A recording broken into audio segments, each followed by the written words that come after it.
तो बच्चों आज का हम लोग का टॉपिक है डिस्काउंट। आज हम लोग डिस्काउंट के बारे में कुछ जानेंगे। तो डिस्काउंट क्या होता है? छूट, यानी कि कोई भी चीज़ अगर कुछ भी हम लोग खरीदते हैं तो उस पर हम लोग को जो छूट मिलती है, कुछ परसेंटेज का जो मतलब कम अमाउंट हमको पैसा देना पड़ता है, हमारा क्या कहलाता है? डिस्काउंट कहलाता है।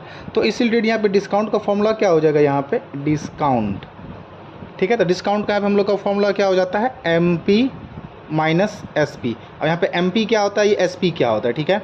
MP हो गया हम लोग का मार्क प्राइस, ठीक है। ये हो गया MP हो गया हम लोग का मार्क प्राइस। तो मार्क प्राइस का ये फॉर्मूला क्या होता है कि मतलब सॉरी, इसका डिफिनीशन ये होता है कि यानी कि जिस किसी भी मतलब जो अमाउंट जो लिखा हुआ रहता है, जिस पे किसी आर्टिकल को बेचा जाता है, उसको हम लोग क्या कहते हैं? Mark price. यानी कि बेसिकली हम लोग जो चीज़ खरीदते हैं उस पर उसका प्राइस लिखा हुआ रहता है, ठीक है। इसका डिफिनीशन क्या होता है? Price which is written on the article or packet, ठीक है। on the article or packet of goods are called ये हो जाएगा हम लोग का मार्क्ड प्राइस हो जाएगा, ठीक है। फिर आ जाता, ये हम लोग का हो गया मार्केट प्राइस। फिर आ जाता है हम लोग का यहाँ पे आता है सेलिंग प्राइस। सेलिंग प्राइस क्या हो जाता है कि the price on which the amount is sold, यानी कि जिस किसी भी प्राइस पे किसी भी अमाउंट, किसी भी मतलब चीज़ को अगर हम लोग उसको बेचते हैं तो हम लोग का क्या हो जाता है?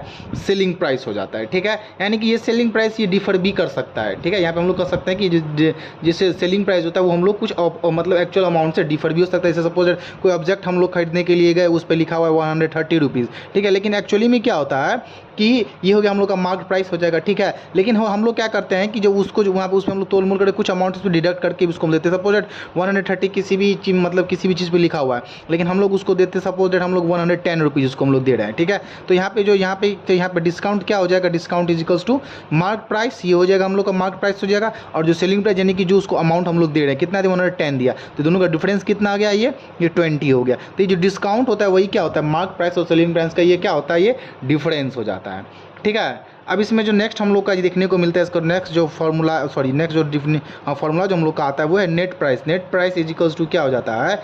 MP माइनस डिस्काउंट हो जाता है। ये MP माइनस डिस्काउंट, ठीक है। नेट प्राइस को हम लोग NP से भी यहाँ पे हम लोग डिनोट कर सकते हैं, ठीक है। तो अब आई होप बच्चों यहाँ पे आप लोग समझ गए होंगे। तो प्लीज़ आप लोग से रिक्वेस्ट है, please like, comment, share and follow my channel. Thank you.